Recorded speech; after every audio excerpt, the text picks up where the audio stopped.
Okay, so we're back in the car with Kim. I decided that is going to be what this is called. Yeah, so shit, it's still shaking so much. I got real high tech and taped this holder with masking tape. So if that doesn't end up working, which I don't know, I'll have to watch this video and see if it does or not, then I'm gonna have to figure something else out because I don't want it to be shaking so much. But in the meantime, this is what we got. And I watched the video I recorded last night. Oh shit, this cop's doing a U-turn. I wonder why. Hope it is not. All these cops, I swear I'm paranoid. Okay, no, it's not for me. You know why? It's because they did actually get sort of stopped recently. It's completely my own fault. I was driving with someone. I had a passenger and I needed directions, and they were not very well versed with like Google Maps on their phone, and I was just getting aggravated, so I just used my own phone to do it.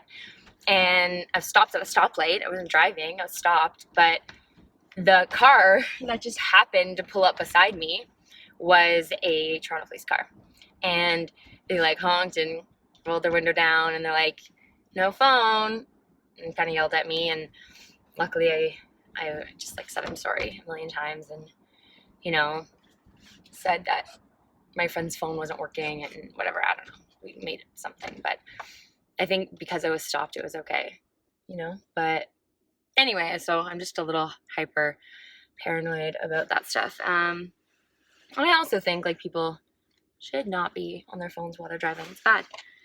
Yeah, so I was watching my video from yesterday, and I actually thought it was funny.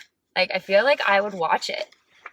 So it's either me being completely narcissistic, or hopefully there was some good stuff in there. Hopefully you guys liked it.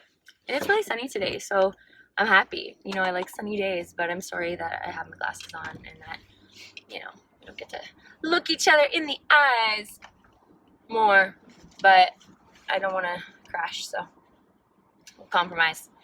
Yeah, so I was watching it last night, and I had so many ideas of things I would talk about in subsequent videos. And of course, right now, I don't remember any of them.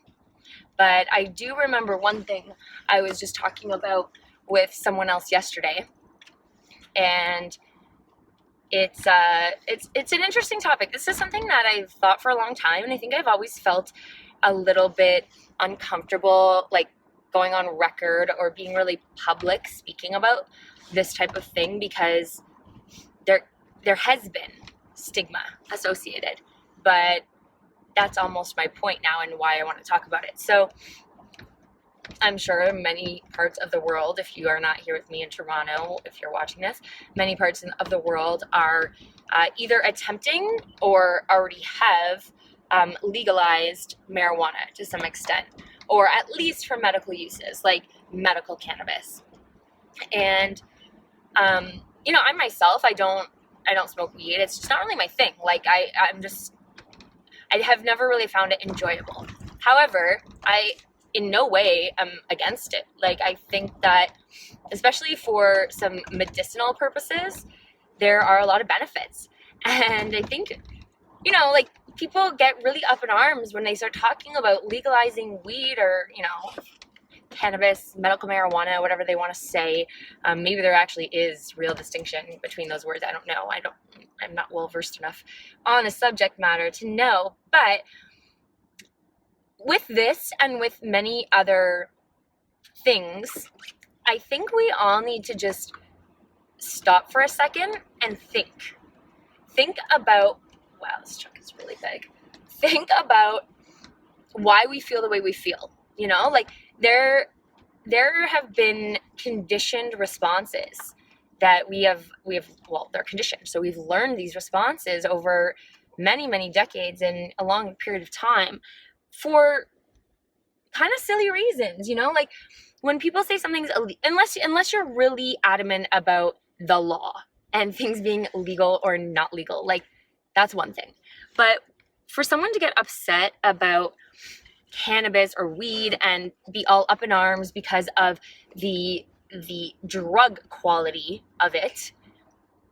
Look at all the other pharmaceutical drugs and the things that are legal that people can get prescribed that, you know, I forget the exact, I should have looked this up, but I forget the exact percentage, but it's something like extremely high, like 80-something% of the North American population.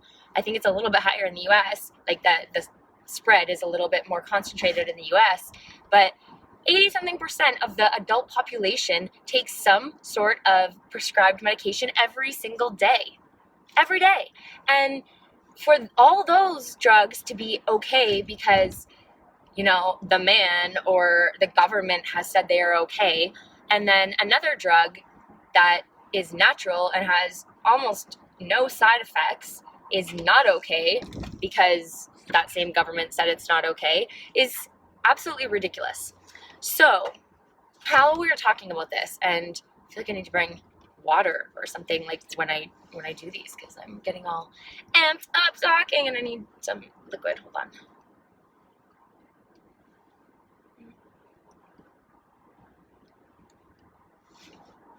So how we got to talking about this, I think it was yesterday or the day before, my friend and I, is because I watched a short YouTube video and it was a segment of, I think a documentary. It might have just been one of these ABC specials or something they do as well, but it was filmed in like a documentary style. And it was about a couple, and they have a daughter. She's 8 years old. She has leukemia, and she's going through cancer treatment. And she's getting chemotherapy. And if anyone has ever had any experience with chemotherapy, it is extremely hard on your body. Like, the way that it kills cancer cells is it like kills a lot of cells in your body, period. So like you suffer serious side effects. And I mean, I think we all kind of know that inherently just from, you know, hearing about cancer and people losing their hair and all of that. But one of the hardest things when you're on chemotherapy is keeping your appetite up. And yesterday I was talking so much about food being fuel and, you know, needing to power your body and your brain. And that doesn't change when you are on chemotherapy. Unfortunately, though, a lot of people taking chemotherapy drugs don't have an appetite and they don't want to eat. And it's one thing if you're an adult and you can logically convince yourself or force yourself to eat because you know that's what needs to happen.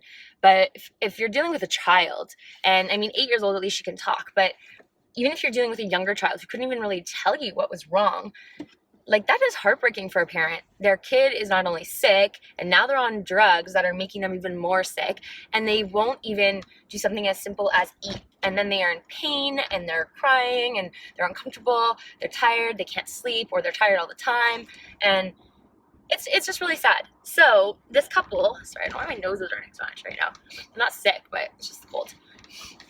The couple, they're, I think in Oregon, if I remember correctly, they discovered these other people in their state that were growing medical cannabis. They like kind of made a little thing in their garage actually, and they're growing medical cannabis and making different tinctures and solutions. I think they made a couple with agave nectar or different methods of delivery, some edibles as well, and using it to treat the side effects of chemotherapy. And in addition, there's also been some research, and it wasn't done by like this couple in their garage, but some real research how THC and some of the active cannabinoids, I think I'm saying that correctly, in cannabis or marijuana do attack cancer cells. So of course that's yet to be fully proven. But it's not just for the side effects of chemotherapy. They also believe that it does have a purpose in getting rid of the cancer at its core. So they have taken their daughter and are now having, you know, giving their daughter medical cannabis. And I guess it's just like cannabis, but, you know, you use the term medical so that sounds better, I guess. But they're giving her cannabis, and I swear if you see this video, like when I post this video, I'll put a link to the other one, you know, assuming it's still up and all. And this girl, she looks like a regular 8-year-old. Like she's running around, she's playing. She has hair. I don't know if that is because of the weed or not. But She eats, like she looks happy, she's laughing and playing, and the parents say that they have seen such a huge improvement in her energy, her mood, and just, her overall well-being since starting the treatment. But unfortunately, they're getting like huge backlash from all these people who are just screaming at the top of their lungs about how horrible parents they are for giving their daughter marijuana.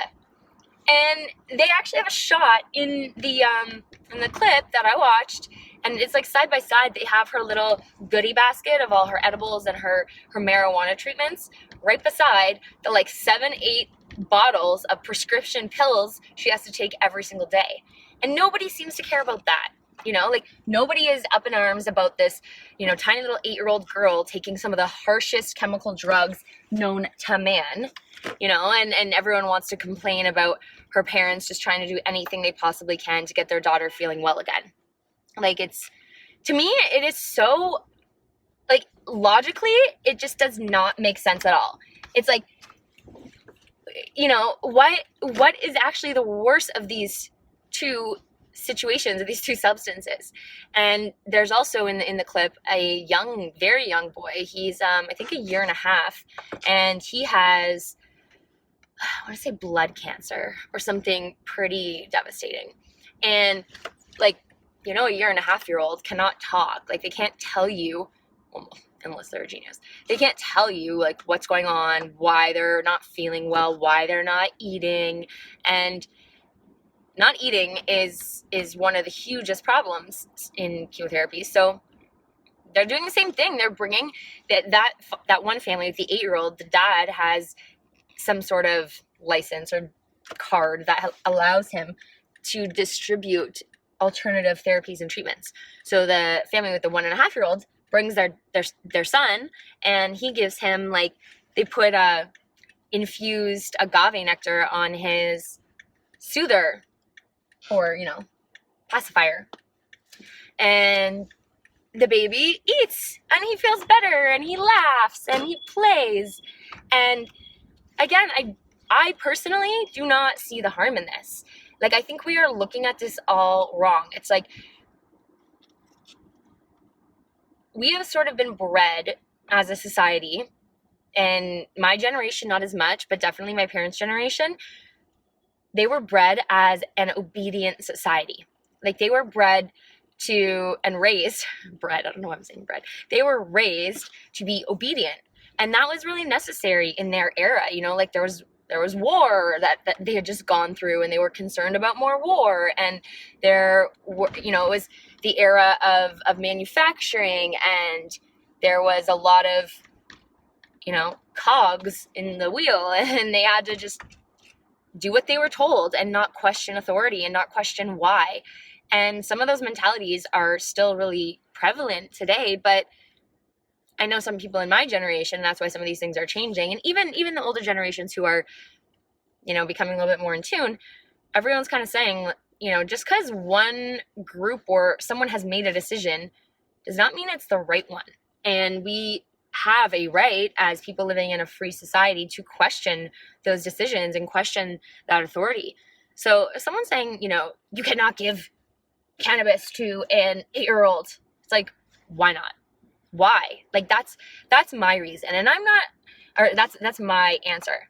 I'm not someone who just defies authority just because, I've had bosses in my life, and I've had people that I've had to answer to. And if things make sense, I'm all for it. But as soon as things don't make sense, or as soon as the answer is because, or that's the way, like, that's when stuff kind of breaks down in my head, because things, and there's nothing wrong with admitting that at one point in time, that might have been the right decision. But now, in changed times and in further research and further discovery and further understanding, it's not maybe the right way anymore. And that's okay. Like, we can change our mind, we can change our opinion, we can get new research, we can learn more, and we can adjust based on those facts. So yeah, my I guess my little discussion for the day is not necessarily about, medical marijuana or cannabis. You know, I think that that's an important conversation that's happening in our country right now, but just about thinking before we react. You know, think about why you have the opinion you have. Is it because you've actually thought it through, you've actually done the research, you've come to your own conclusion about whether or not you feel this is a good or a bad thing? Or is it because you are agreeing with groupthink and what has been and what has been, you know, the normal way or the way that the majority of people around you might talk, or what you've always heard? Is this just an involuntary reaction that you're having? And that can go for so many things in life, right? So just think. Use your brain. Make your own decision, come to your own conclusion. And if it still is that you are completely against something, then at least you know why. You know, at least you are coming to that decision. I think that's it. So once again, this is the end of my little In the Car with Kim. Hope you guys enjoyed it. I intend to do these when I drive in, you know, when I have a decent drive. It's fun. My dad's probably going to miss me talking to him because I usually would call him. He's probably wondering why I don't call him anymore. So to try to call him maybe when it's dark, when I drive home, because this will be a lot harder to do in the dark. I think if I had a big light on me, that'd be a lot more obvious and probably would get in trouble. Probably. Okay, cool. Have a good day, guys. Enjoy the sunshine if you have it where you are. If you don't, make sunshine come from your heart. That was really cool. I meant it. Have a good day.